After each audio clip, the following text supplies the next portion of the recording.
Jésus-Christ que nous avons prié. Amen. Est-ce que tu peux acclamer encore une fois de plus?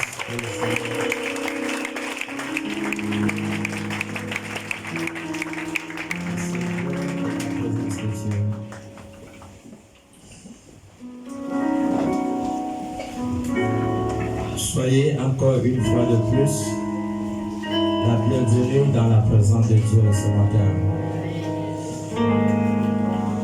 Vous êtes un peuple béni ce matin. Alléluia. Aujourd'hui est un jour particulier. Ce n'est pas comme tous les autres jours. Alléluia. Est-ce que tu es là ce matin? Est-ce que tu peux acclamer encore une fois de plus?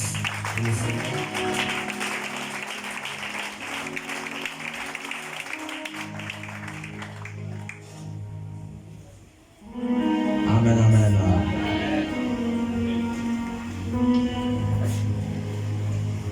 Aujourd'hui, c'est l'anniversaire de l'Église. Le 17e anniversaire de l'Église. Donc cela fait 17 ans que l'Église La Mission existe. Je me rappelle bien,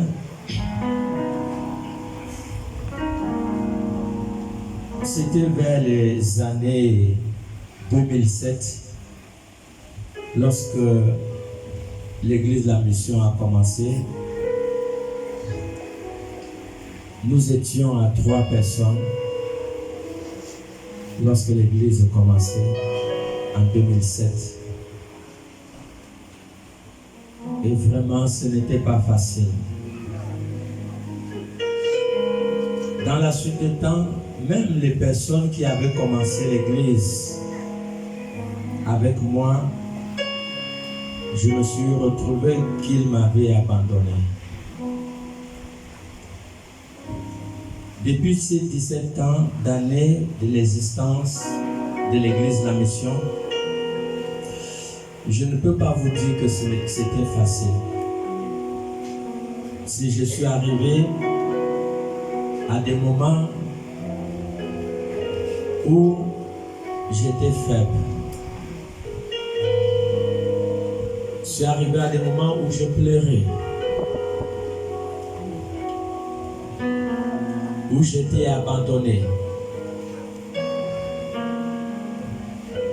L'Église est arrivée des moments de persécution.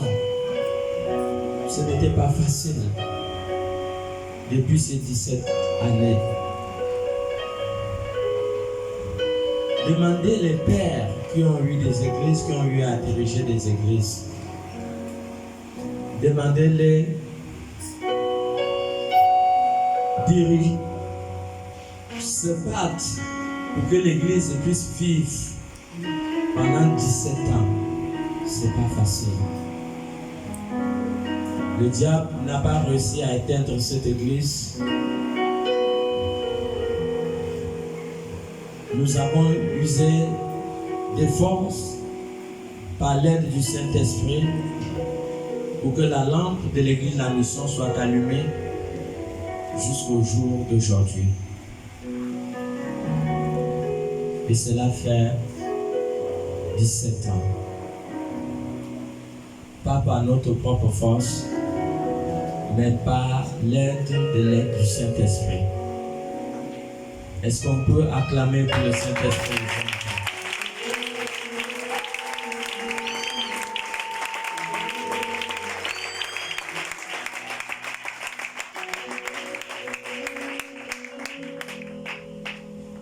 Alléluia.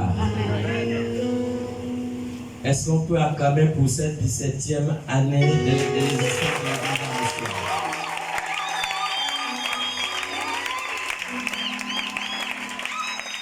Est-ce qu'on peut crier joyeux anniversaire à l'église de la mission?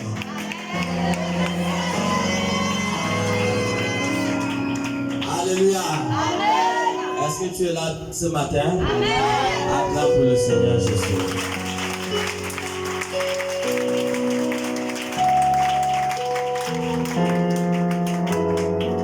Je voudrais honorer certaines personnes dans ce lieu ce matin, à savoir d'abord l'apôtre Abraham. Est-ce qu'il peut se lever? Il est élève à l'école biblique, il est à plusieurs années.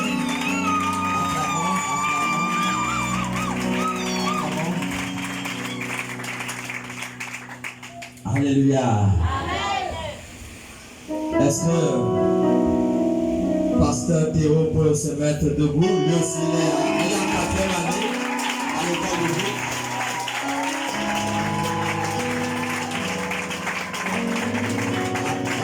On acclame. Alléluia. Est-ce qu'on peut acclamer pour l'évangéliste Cassiel? Elle est en 2e année de l'école biblique. 2e année de l'école biblique. Est-ce que le pasteur peut se lever? Le nom m'échappe un peu, c'est le pasteur qui? Le pasteur Mafumbi. Il est en 4e année à l'école biblique. On acclame. Alléluia. Il nous a fait une surprise ce matin. C'est maman José, n'est-ce pas? Pasteur José. Alors on acclame pour elle. Elle est seule en 4e année. Elle a bien terminé. Alléluia. Voilà, je suis là enseignant. Je fais partie de l'enseignant. Là, ce sont mes élèves. Amen, amen. Amen. Est-ce qu'on peut acclamer aussi pour l'enseignant?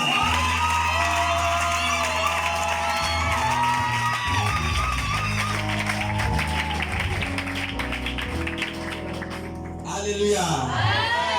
Je voudrais reconnaître aussi des personnes qui se sont battues pour l'existence de ce ministère jusqu'à cette juste heure. Le diable nous a ballottés de gauche à droite. Mais nous avons compris une seule chose, que l'âme de la victoire, c'est deux choses. Un, l'amour, deux, l'unité. C'est par ce sens que nous avons vaincu le diable. L'amour et l'unité. Alléluia. Je vous présente mon adjoint de l'église de la mission, pasteur Florent. Est-ce qu'il peut se lever?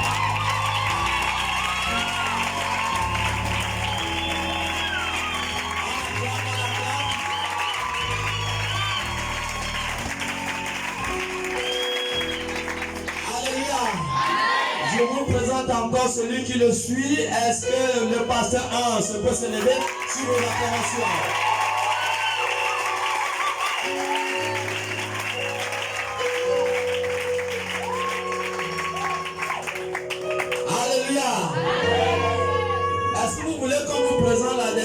personne est là. La femme de feu.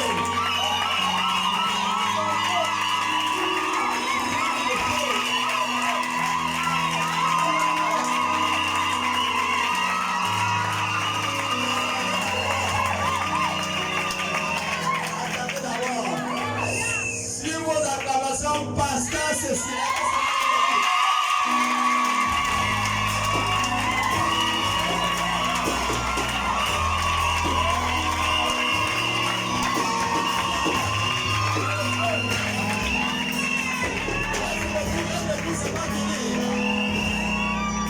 alléluia. C'est elle qui dirige la deuxième église de l'église en mission.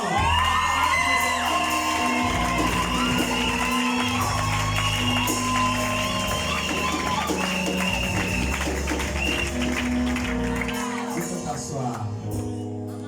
Est-ce que tu es toujours là? Je vous assure que parmi nous, il y a des femmes de feu de l'église de la mission.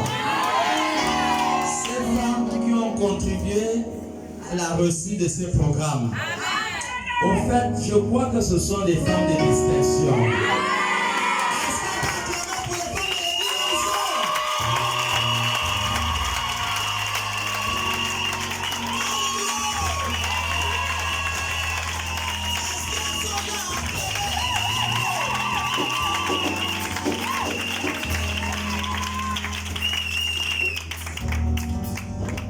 Je ne fais pas la combine en commençant par les femmes. Sinon, il y a aussi les hommes. Amen. Alléluia. Est-ce qu'on peut acclamer aussi pour les hommes de l'église de la mission?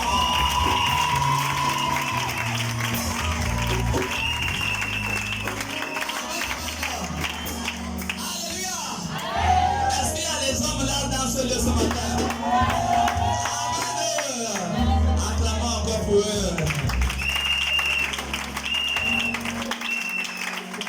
Sans oublier ceux dont le nom n'a pas été cité. Vraiment que le Seigneur vous bénisse et vous êtes la bienvenue dans ce programme de ce matin. Que le Seigneur vous bénisse. Amen, amen. Ok, nous allons entrer dans la parole de Dieu. La lecture est un peu longue. Est-ce qu'on peut avoir un bon lecteur? Est-ce qu'on peut se tenir debout? Nous allons lire le livre de Luc. Luc chapitre 24. Luc chapitre. Est-ce qu'on peut avoir un bon lecteur qui lit un peu vite? Luc chapitre 24.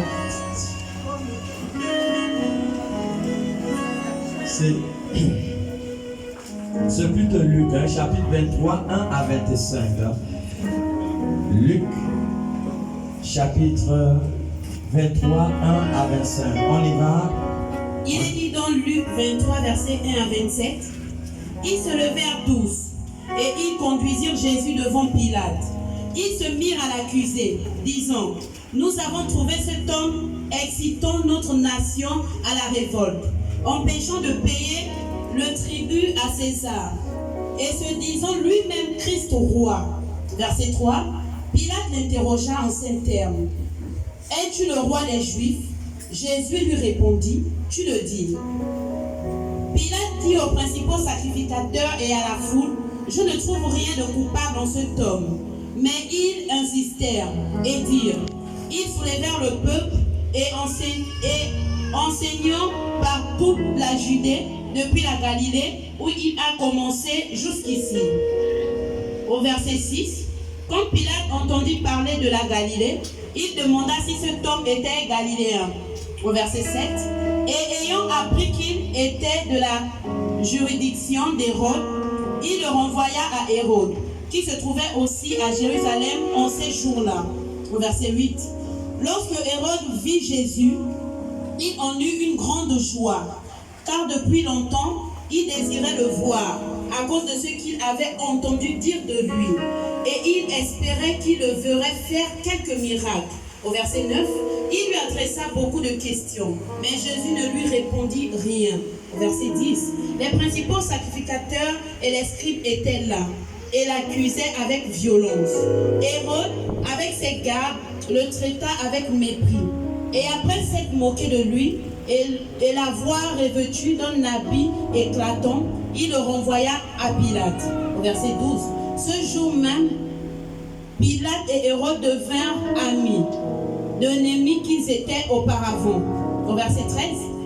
Pilate ayant assemblé les principaux sacrificateurs, les magistrats et le peuple, leur dit: vous m'avez amené cet homme comme excitant le peuple à la révolte. Et voici, je l'ai interrogé devant vous et je ne l'ai trouvé coupable d'aucune des choses dont vous l'accusez. Au verset 15. Hérode non plus, car il nous l'a renvoyé. Et voici, cet homme n'a rien fait qui soit digne de mort. Au verset 16. Je le relâcherai donc. Après l'avoir fait battre de verge, au verset 17, à chaque fête, il était obligé de le relâcher en prisonnier. Au verset 18, ils s'écrièrent tous ensemble: fais mourir celui-ci et relâche-nous Barabbas. Cet homme avait été mis en prison pour une sédition qui avait eu lieu dans la ville et pour un meurtre. Au verset 20, Pilate leur parla de nouveau dans l'intention de relâcher Jésus.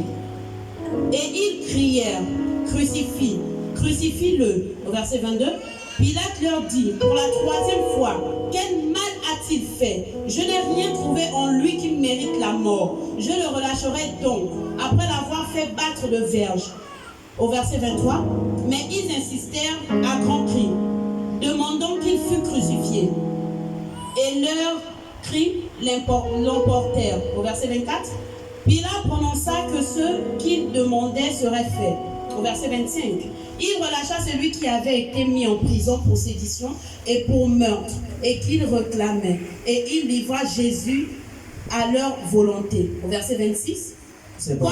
Jusqu'au verset 25. Amen. Amen. Asseyez-vous. Nous parlons sur le thème ce matin: la mort et la résurrection de Jésus. C'est le thème de ce matin: la mort et la résurrection de Jésus. Le monde était perdu. Parce que Romains 3 dit que tous ont péché et sont privés de la gloire de Dieu. Toute la terre était sous l'effet de la condamnation du péché d'Adam et de Ève. Toute la terre. C'est dans le grand amour de Dieu, selon qu'il a dit dans Jean 3,16, que Dieu a tellement aimé le monde qu'il a donné son Fils unique, afin que quiconque croit en lui ne périsse point, mais qu'il ait la vie éternelle.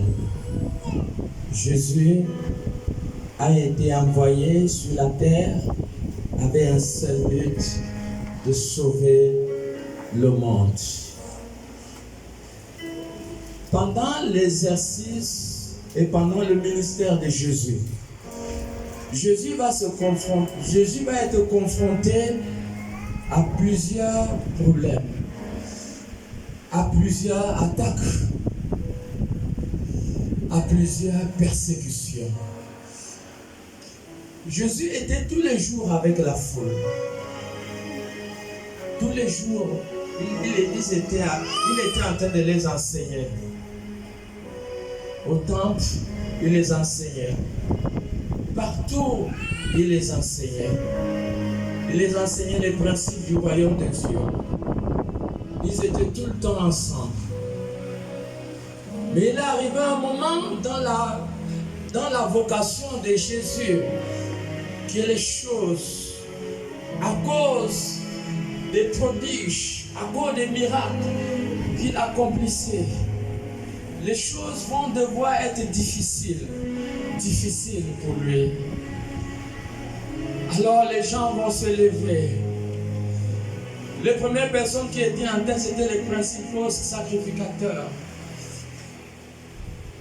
Ces personnes qui étaient là, qui avaient la représentation des hommes de Dieu, des pasteurs de l'époque, ce sont eux qui se sont levés Ils ont excité la foule pour pouvoir se lever contre Jésus. Ils se sont levés contre lui.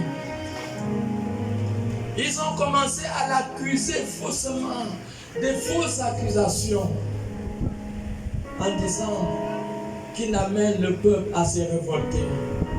C'était des fausses accusations. L'ennemi est allé plus loin, jusqu'au point que Jésus a été trahi. Jésus a été trahi par celui qui mangeait dans la même assiette avec lui. Il a été trahi.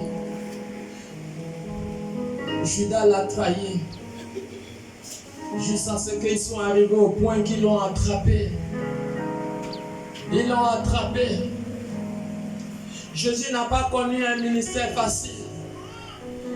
C'était un ministère de douleur, un ministère de souffrance, un ministère de mépris et de rejet, un ministère de difficultés. Qu'est-ce que cet homme avait à gagner? Est-ce qu'il est venu sur la terre pour lui-même? Jésus n'était pas venu sur la terre pour lui-même. Jésus avait été envoyé par le Père pour sauver le monde, pour sauver l'humanité. Il est celui que le prophète avait prédit qu'il devait arriver. C'est lui que le prophète avait prédit.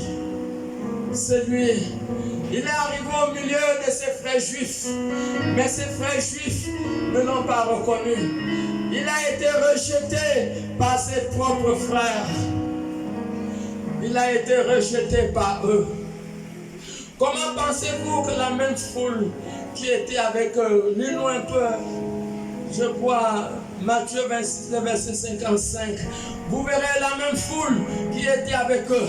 C'est cette même foule qui s'est levée contre lui. Est-ce que ça c'est normal? Des personnes qui ont reçu des miracles, qui ont vu les miracles venant de cet homme. Des personnes que Jésus a vu à résoudre beaucoup de problèmes. Des personnes, des familles que Jésus a eu à soulager. Mais ce sont ces personnes qui se sont levées contre le Seigneur. Ils se sont levés contre lui. Qu'est-ce que cela veut dire? Mais il était avec vous tous les jours. Comment ça se fait-il qu'aujourd'hui vous vous tournez contre lui? Mais vous avez reçu des miracles. Vous avez reçu satisfaction à travers tout ce qu'il a fait à travers vous. Mais qu'est-ce qui se passe aujourd'hui? Que ce peuple s'est levé contre le Seigneur. Qu'est-ce qui s'est passé? C'est une histoire douloureuse. C'est une histoire douloureuse. Quelqu'un qui était méprisé, abandonné des hommes. Ils n'ont pas reconnu l'autorité qui incarnait sa personne. Matthieu 26, le verset 55. Matthieu 26 et 56. Il est dit. Oui. En ce moment, Jésus dit à la foule, vous êtes venus comme après un brigand. Vous êtes venus vers moi comme étant un bandit. Avec des épées et des bâtons. Avec des épées et des bâtons. Pour vous emparer de moi. Pour vous emparer de moi. J'étais tous les jours assis parmi vous. Mais j'étais tous les jours avec vous. Enseignant dans le peuple. Je vous enseignais parmi le peuple. Et vous ne m'avez pas saisi. Vous ne m'avez pas saisi en ce temps. 56. Oui. Mais tout cela est arrivé. Mais tout cela est arrivé. Afin que les écritures des prophètes fussent accomplies. Afin que les écritures des prophètes fussent accomplies. Alors tous les disciples abandonnèrent et prièrent et prirent la fuite. Tous les disciples ont abandonné Jésus. Jésus parle à la foule. Mais j'étais avec vous. Mais qu'est-ce qui se passe? Comment vous avez changé d'un seul coup? Mais hier, vous receviez mes enseignements. Hier, je vous ai guéri. Mais qu'est-ce qui se passe aujourd'hui? Quand vous venez vers moi, pour venir vous saisir de moi. Et Jésus a dit, maintenant cette heure est votre heure. Il a dit, cette heure est votre heure. Et des personnes qui étaient censées le motiver, des personnes qui étaient censées l'encourager, ces personnes l'ont abandonné, les disciples l'ont abandonné. Et Jésus a été saisi, Jésus a été arrêté. Jésus a été arrêté, homme de douleur, de souffrance et de difficultés. Est-ce qu'on peut lire Isaïe 53, 1 à 7? Il a été arrêté. Ils ont conspiré contre lui et l'ont saisi.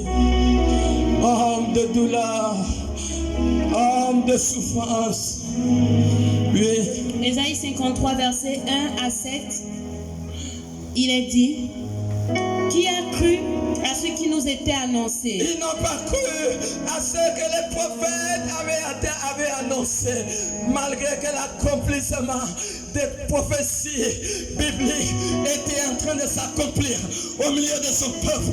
Mais ils n'ont pas reconnu, ils n'ont pas cru à ce que les prophètes avaient prêté.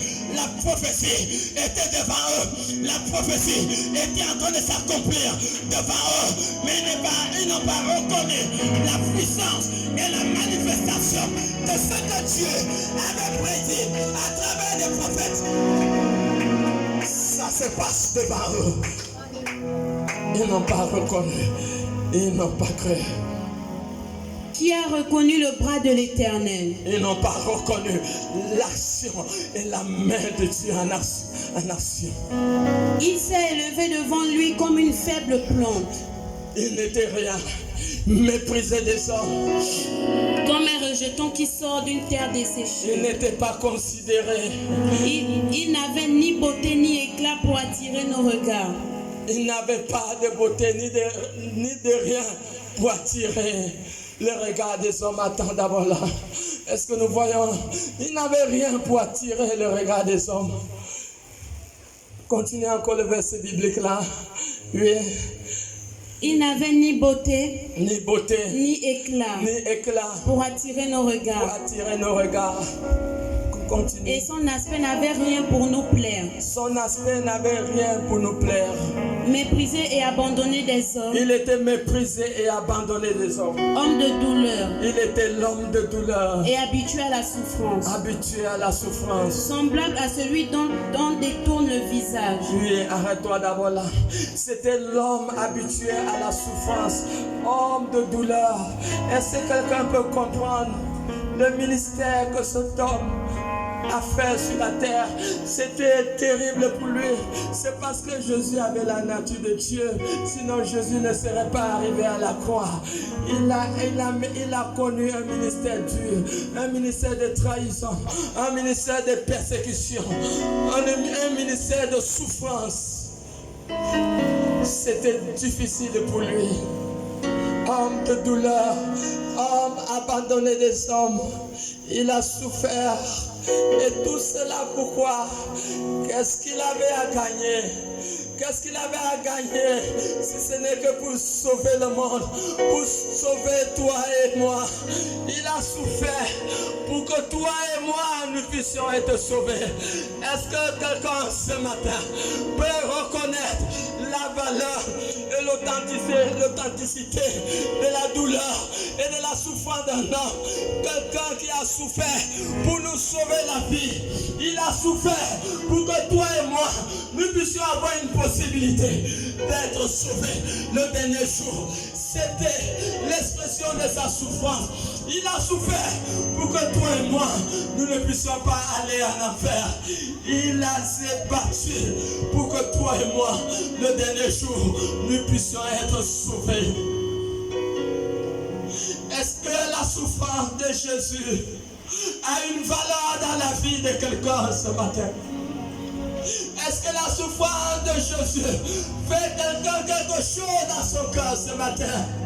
Est-ce que quelqu'un peut revenir à ce jour? Revenir à ce jour. Lorsque Jésus a été arrêté, lorsque ces femmes pleuraient, elles pleuraient, et que Jésus a commencé à dire, femmes, ne pleurez pas pour moi, mais pleurez pour vous-même, et pleurez pour vos enfants. Si l'on fait ceci, on pourra faire. Et combien de fois on boit ça? Est-ce que quelqu'un peut revenir à ce jour exact, lorsque le Fils de l'homme a été saisi, lorsque le Fils de l'homme a été malmené devant le tribunal de Pilate, lorsque le Fils de l'homme a été rejeté, lorsque le Fils de l'homme a été injurié? Est-ce que quelqu'un peut revenir ce jour et reconnaître le pouvoir, reconnaître la raison pour laquelle cet homme a souffert, reconnaître la valeur pour laquelle cet homme a été rejeté? Est-ce que quelqu'un, bien-aimé, Jésus n'est pas venu souffrir en vain? Voilà pourquoi le jugement serait terrible pour une catégorie de personnes, parce que ces personnes n'auront pas reconnu la douleur d'un homme, la douleur d'un homme. Il souffrait à cause de toi et moi, pour que toi et moi nous puissions être sauvés, pour que nous puissions être sauvés. Mon frère, ma soeur, Jésus a souffert pour que tu puisses être sauvé. Si le dernier jour, tu n'es pas sauvé, que diras-tu à Dieu? Que diras-tu à Dieu? Le tombeau est vide, le tombeau est vide, le tombeau est vide, il est vraiment vide. Alléluia. Est-ce que la souffrance de Jésus a-t-il vraiment votre conscience? Que faites-vous de sa souffrance? Tout cela à cause de toi et moi. Alléluia. Le tombeau est vide. Alléluia. Le tombeau est vide. Le tombeau est vide. Il est vraiment. Alléluia. Le tombeau est vide. Alléluia. Le tombeau est vide. Le tombeau est vide.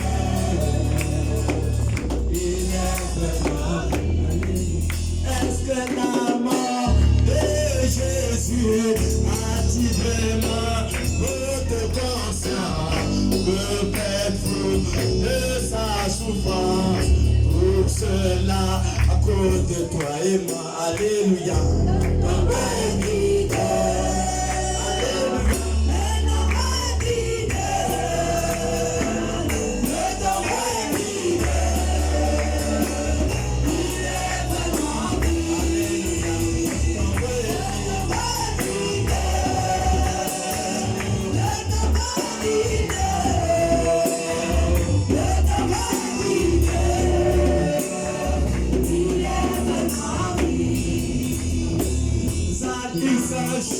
Jésus est mort, il a souffert pour nos péchés. On l'a cloué à la croix, pour ses douleurs, pour toi et moi. Alléluia, le tombeau est vide.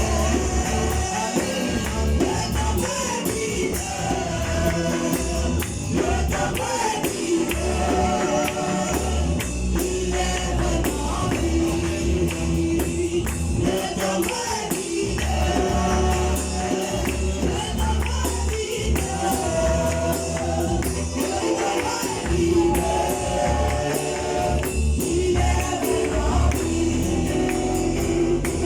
Une seule chose, Jésus est mort, il a souffert pour nos péchés, on l'a prouvé à la croix, pour ses douleurs, à cause de toi et moi. Alléluia. Le tombeau est vide. Le tombeau est vide. Le tombeau est vide. Vous n'avez pas du mot. Il est du pas de sa puissance de la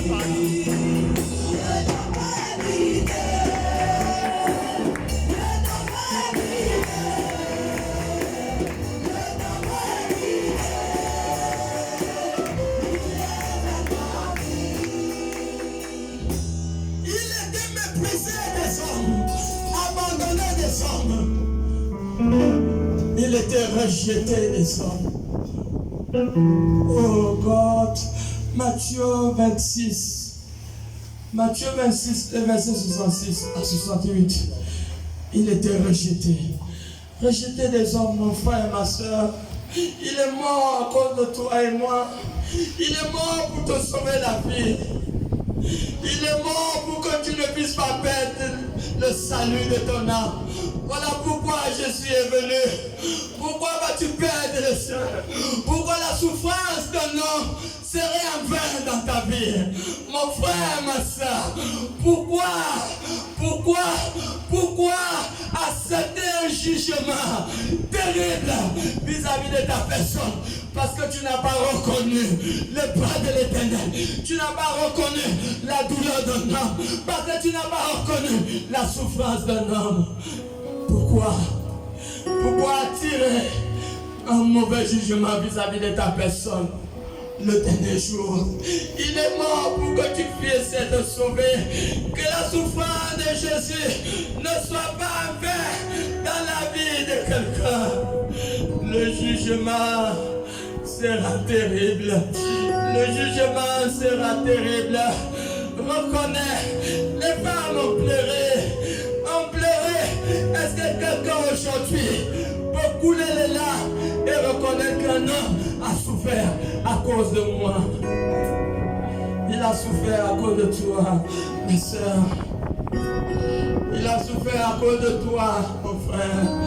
Matthieu 26, verset 66 à 68. Matthieu 26, verset 66 à 68, il est dit: Ils répondirent, il mérite la mort. Et ce sont les pasteurs de l'époque qui ont pris la décision, les grands sacrificateurs. Ils ont pris la décision pour dire qu'il doit mourir. Là-dessus, ils lui crachèrent au visage. On a craché sur le visage de Jésus. Est-ce que tu t'en rends compte? Qu'on a craché sur son visage, sur le visage de cet homme. On lui a craché dessus. On lui a craché dessus pour que tu puisses être sauvé. Il a été humilié. Mon frère, ma soeur, chacun de nous ici est un père. Essayez d'imaginer ton pasteur à dragage. On l'a déshabillé. On l'a laissé en caleçon devant tout le monde. Regardez ce que ça fait. Ton pasteur à dragage, on l'a laissé en caleçon. Mais Jésus ne l'a même pas laissé le caleçon. Ils ont juste attaché un paille pour cacher sa nudité. Il a été exposé, humilié. Des hommes, on l'a humilié. Il est le roi des rois. Il est le Dieu tout-puissant. Il est l'alpha, il est l'oméga. Il est le temps de l'existence de toutes choses. Matthieu 28 et 18 dit que tout pouvoir a été donné dans le ciel, sur la terre et sous la terre. Toutes choses ont été faites par lui et pour lui. C'est lui l'auteur de l'existence de toutes choses. Il est le roi des rois. Il a été envoyé par le Père dans une mission bien précise, sauver l'humanité. C'était sa mission. Mais le voici retrouvé en difficulté. Les gens de son peuple l'ont saisi. Ils n'ont pas reconnu les bras de l'Éternel. Ils n'ont pas reconnu les prophéties des prophètes. Ils l'ont déshabillé. Ils l'ont humilié. On l'a laissé avec un cache-tête aux yeux du monde. On l'a élevé sur la croix. Et tous ses disciples l'ont abandonné. Ils l'ont abandonné. Mon frère, que diras-tu ce dernier jour? Que diras-tu le grand jour, le jour de rendement de compte? Que diras-tu à Dieu? Diras-tu que j'étais très occupé? Diras-tu que mes études m'ont empêché? Diras-tu que mon mari m'a empêché de croire à ta parole? Diras-tu que ma femme, ma mère, ma tante, mon père, qui m'a empêché? Personne va comparaître devant le tribunal de Christ avec un parent à ses côtés. Tu ne reconnais pas le bras de l'Éternel, l'authenticité de la puissance et de la manifestation de Dieu. Alors sache que ce jour, devant le tribunal de Christ, ça risque de tourner malade, ça risque de ne pas tourner à ta faveur. Ils l'ont craché dessus. Continue. Et lui donnèrent des coups de poing. Ils lui ont frappé. Est-ce que vous voyez? Ils lui ont frappé. On lui frappe pourquoi? Parce qu'il a ressuscité Lazare. Parce qu'il a ressuscité le fils du sacrificateur, la fille du sacrificateur.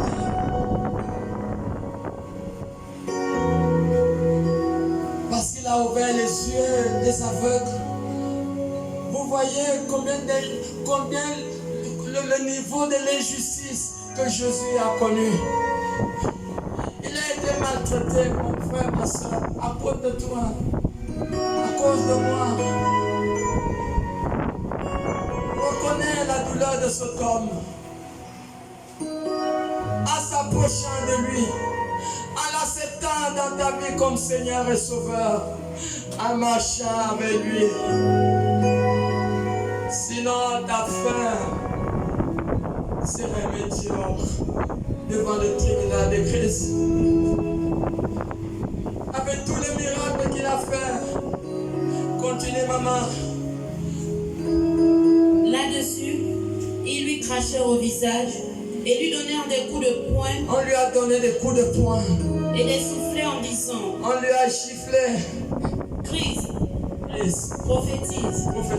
Dis-nous qui t'a frappé. Dis-nous qui t'a frappé. Jean 12, le verset 37. Jean 12, 37. Avec tout ce que cet homme a fait, ils n'ont pas cru en lui. Mon frère, ma soeur, il arrive que tu suis la télé. Tu entends ce que cet homme a fait aux États-Unis. Tu entends ce que cet homme a fait en Europe. Tu entends ce que cet homme a fait en Asie. Tu entends ce que cet homme a fait en Afrique. Tu vois ce que cet homme a fait dans ta maison, dans ton pays. Mais comment peux-tu rester incrédule? Comment peux-tu ne pas croire à cet homme malgré que tu as vu, que tu vois des miracles que cet homme a accompli dans ta société, dans ta maison, dans ta famille? Autant de miracles que cet homme avait fait, beaucoup n'ont pas cru à lui. Jean 12, 37. Il est dit dans Jean 12, verset 37. Malgré tant de miracles qu'il avait fait en leur présence, ils ne croyaient pas en lui. Ils n'ont pas cru en lui. Oh mon Dieu, pourquoi on fait ça à Jésus? Tous les miracles que vous voyez. Oh, si j'étais possédé, Jésus m'a délivré. J'étais malade, Jésus m'a délivré. Oh God, est-ce que vous entrez dans la pensée de l'auteur? C'est la faute de Jean qui écrit. Quand vous faites l'exégèse de Jean 12, 37, vous verrez la douleur du lecteur qui a écrit. Quand vous rentrez dans l'esprit de ce verset biblique, vous verrez que Jean dit cette parole avec beaucoup de douleur. Autant de miracles que cet homme a accompli. Malgré ces miracles, ils n'ont pas cru. Comment à notre ère, cette ère que nous attendons, un événement mondial, l'arrivée de cet homme, Jésus de Nazareth, est-ce que cette heure est une heure qu'il faut manifester les caractères de ce peuple de l'époque de Jésus?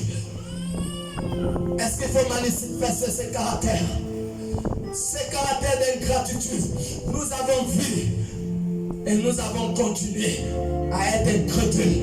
Nous avons manifesté l'incrédulité à travers notre mauvaise action, à travers l'infidélité, à travers pas d'amour, dans des choses qui qui constitue le royaume de Dieu. Nous avons mis ça en troisième, en quatrième position.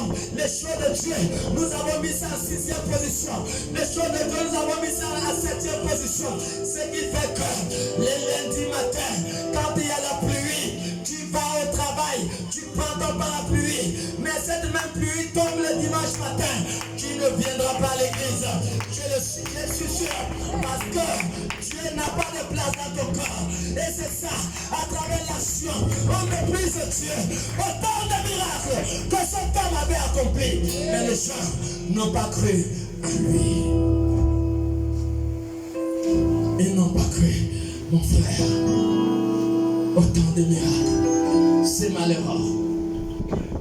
Il y a un jugement divin qui attend tout le temps. Parce que Hébreux 9, verset dit qu'après la mort vient le jugement.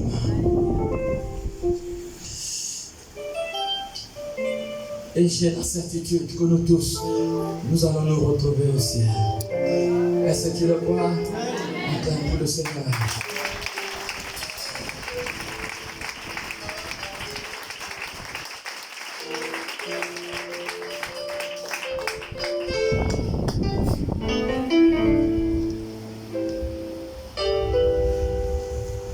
Il a été rejeté au milieu des hommes.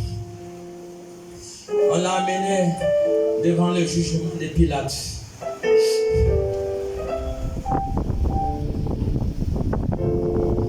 Pilate dit, quand Pilate examine la chose, Pilate dit, mais ces gens sont en train de l'accuser cet homme.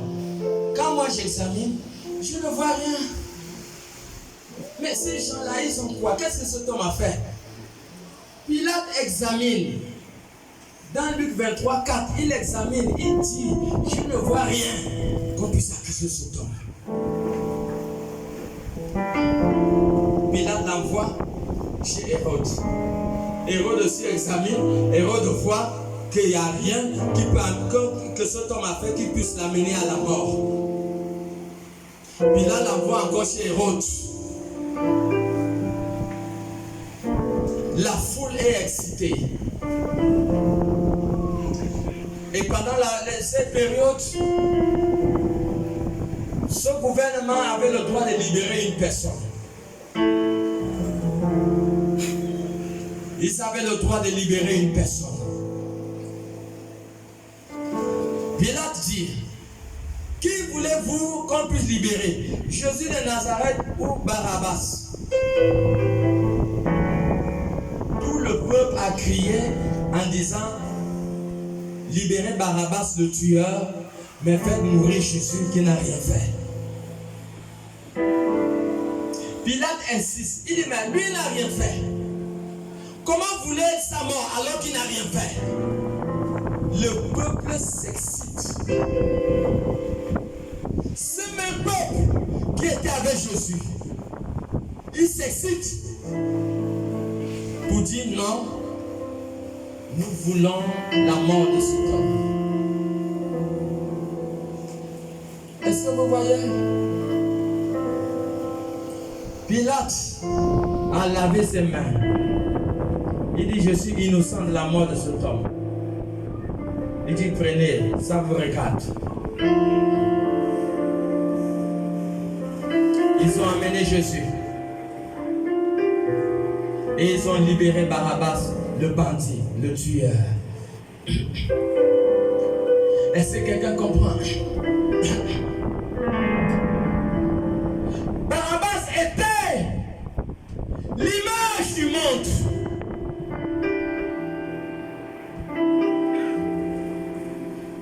Barabbas est l'image du monde. C'est l'image du monde. Même lorsque Barabbas a été libéré,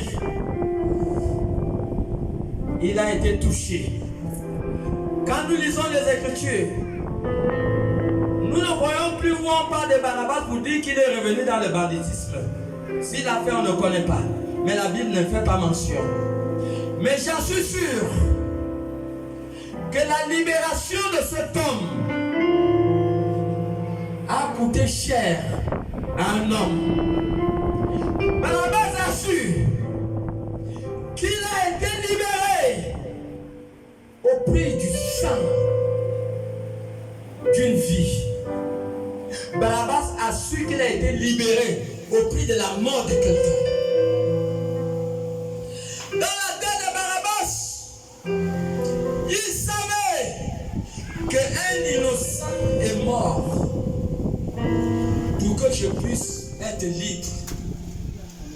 Dans la tête de Barabbas, la mort de Jésus a marqué sa personne. Il est sorti avec beaucoup de douleur. Barabbas était conscient de la mort de cet homme. Barabbas savait que cet homme n'avait rien fait. Barabbas savait que c'est lui qui devait mourir.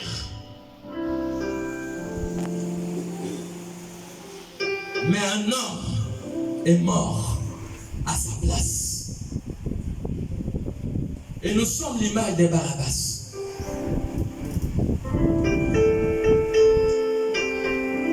Nous sommes cette image.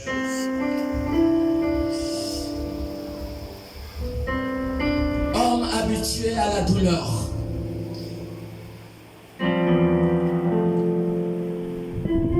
Ce sont nos iniquités qu'il s'est chargé. C'est nous qui avons péché. C'est nous qui avons péché. C'est nous qui méritions la mort. C'est nous qui méritions la mort. Mon frère, ma soeur. C'est nous qui avons fait le mal. Jésus n'a rien fait. Luc 23, le verset 4 dit, vous allez voir qu'il n'a rien fait. Luc 23, oui. Au verset 4, il est dit, Pilate dit aux principaux sacrificateurs et à la foule, Oui. je ne trouve rien de coupable en cet homme. Au verset 5, C'est bon. Il dit, je ne trouve rien de coupable en cet homme. Mais comment quelqu'un qui n'est pas coupable va mourir? Mon frère, ma soeur, continue à lire où tu t'es arrêté, Isaïe 53. C'est pas sur verset 4 que tu t'es arrêté. Vous allez voir que ce sont nos péchés qu'il a portés. Ça veut dire que le mal, c'est nous qui avons fait le mal. C'est nous qui méritions la mort. Mais c'est lui qui s'est chargé de nos péchés. Jésus s'est chargé de mourir à notre place. Lui, continue. il est dit, méprisé et abandonné des hommes, Méprisé et abandonné des hommes. homme de douleur et habitué à la souffrance, Homme de douleur et habitué à la souffrance. semblable à celui dont on détourne le visage. Semblable à celui dont on détourne le visage. Nous l'avons dédaigné, Nous l'avons dédaigné. nous n'avons fait de lui aucun cas. Nous n'avons fait de lui aucun cas. Cependant, Cependant, ce sont nos souffrances qu'il a portées. ce sont nos souffrances qu'il a C'est de portées. nos douleurs qu'il s'est chargé. C'est de nos douleurs qu'il s'est chargé. Et nous l'avons considéré comme puni, frappé de Dieu et humilié. Oui. Mais il était blessé pour nos péchés, Il était blessé pour nos péchés, brisé pour nos iniquités. brisé pour nos iniquités. Le châtiment qui nous donne la paix est tombé sur lui. Le mal que nous avons fait, qui méritait pour qu'on puisse mourir. Mais cette mort est tombée sur lui. La punition qui devait venir à nous, on l'a bastonné. On l'a bastonné. Lisez un peu Luc 22, le verset 62. Vous allez voir, on l'a frappé. Comment aujourd'hui, alors que le monde est entier à l'attente de l'avènement de cet homme, comment aujourd'hui on peut s'amuser avec ce Dieu? Luc 22, 62. Il est 62, oui. Il est dit dans Luc 22, verset 62, et étant sorti, Oui. il pleura amèrement. Les gens pleuraient à cause de l'injustice que cet homme traversait. Les hommes qui tenaient Jésus Oui. se moquaient de lui Ils se sont mis à se moquer de lui comme un vulgaire bandit. et le frappaient. Ils lui ont frappé. Ils lui voilèrent le visage On lui a voilé le visage. et il interrogeait en disant, On l'interrogeait en disant, devine qui t'a frappé. devine qui t'a frappé. Et il proférait contre lui beaucoup d'autres injures. sont mis à l'insulter. Quand le jour... C'est bon. Voici ce qu'il a traversé. On l'a insulté, on l'a méprisé. Il a été rejeté. Pour que toi et moi, nous puissions avoir la vie. Mon frère, ma soeur.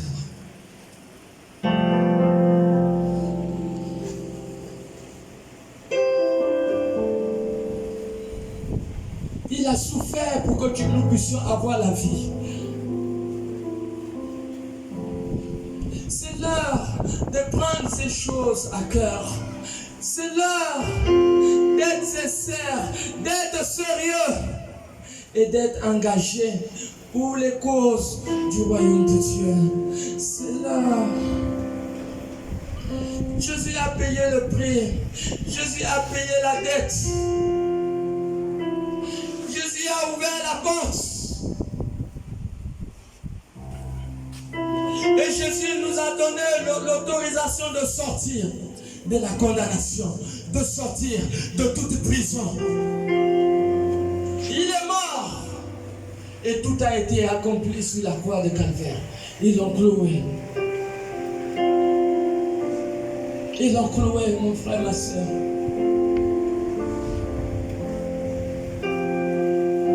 Que diras-tu à Dieu? Que diras-tu à Dieu? Pourquoi mépriser ces choses? Depuis on te parle de Jésus-Christ. Pourquoi tu peux te faire du mal? Pourquoi? Pourquoi opérer ton propre jugement? Vous ne savez pas de ne pas reconnaître la douleur de quelqu'un qui a plaidé. Il a plaidé à ta faveur. On l'a frappé à ta place. C'est toi qui méritais les coups, mais il a été frappé à ta place. C'est toi qui devais mourir, mais il est mort à ta place. Pour que tu puisses avoir la vie, que tu puisses avoir le salut. Pourquoi être mauvais? Pourquoi être ingrat? Ingrat jusqu'à ce niveau qu'on te parle de Dieu, mais tu restes caillou dans ton cœur. Tu restes incrédule dans ton cœur. Qu'est-ce que Dieu t'a fait? Malgré autant de miracles, de témoignages que Jésus a accomplis dans la vie des hommes et des femmes partout, dans des nations.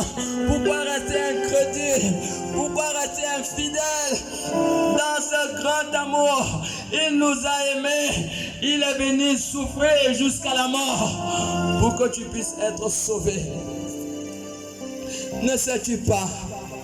Ne pas reconnaître les douleurs et les souffrances de Jésus. Tu as déjà opéré un jugement. Tu opères un jugement et le verdict sera simplement lu le jour que tu vas comparaître devant le tribunal de Jésus-Christ. Jean 12 et Jean 3, 18. Lisez-nous Jean 3, 18. Ça veut dire lorsque tu ne reconnais pas ces choses, tu as déjà opéré le jugement au-dedans de ta vie. Chaque personne sur la terre a un procès verbal. Il a un livre, un dossier. Tout ce que tu fais, c'est marqué dans ton dossier. Si tu doutes ce que je dis, après tu vas lire Apocalypse 20, le verset 12. Tu comprendras que tu as un dossier dans le ciel. Toutes les abominations, toutes les mauvaises choses que tu fais, c'est écrit dans l'agenda de Dieu. Et un jour, on te lira ça. Pourquoi pas reconnaître la douleur de Jésus et que ton dossier soit déchiré, afin que ton nom soit inscrit dans le livre de vie de l'agneau. Jean 12, Jean... Il est dit dans Jean 3, verset 18. Oui. Celui qui croit en lui n'est point jugé. Si vous ne croyez pas à ce que cet homme a fait, à ses douleurs, à sa souffrance, à ses moqueries, à sa mort, les Écritures nous disent que celui qui ne croit pas est déjà jugé. C'est comme un bandit qui a volé. On le balance directement en prison centrale. Il est déjà coupable devant la justice à cause de l'acte. Celui qui ne croit pas est déjà jugé, mon frère. Si tu ne crois pas à la douleur, au fardeau, tes fardeaux que cet homme a porté sur son épaule, tu ne crois pas, ça veut dire que tu as déjà opéré ton propre jugement. Reprends la lecture. Celui qui croit en lui n'est point jugé. Celui qui croit en lui n'est point jugé. Mais celui qui ne croit pas est déjà jugé. Celui qui ne croit pas est déjà jugé. Parce qu'il n'a pas cru au nom du Fils unique de Dieu. Parce qu'il n'a pas cru au nom unique du Fils de Dieu. Si tu ne crois pas, tu es condamné, mon frère, ma soeur. C'est ce que Jean 3, 18 dit. Si tu ne crois pas, c'est ça où c'est vrai. Reprends encore le début. C'est pas moi qui le dis.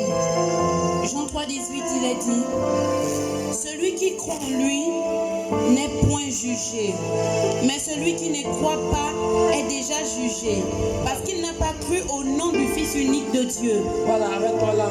Si tu ne crois pas, tu es jugé. Celui qui est jugé est déjà condamné.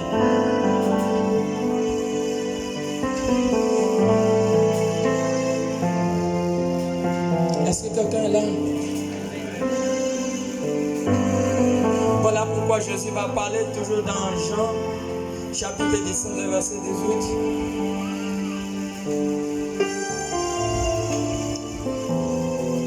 18. Jean 17, 18. Jean 17 au verset 18, il est dit,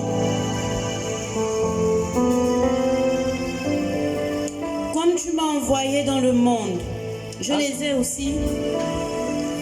Jésus dit au Père, Père, comme tu m'as envoyé dans le monde, je les ai aussi envoyés dans le monde. il dit, je les envoie aussi dans le monde. De la même manière que Dieu a envoyé Jésus, c'est la même manière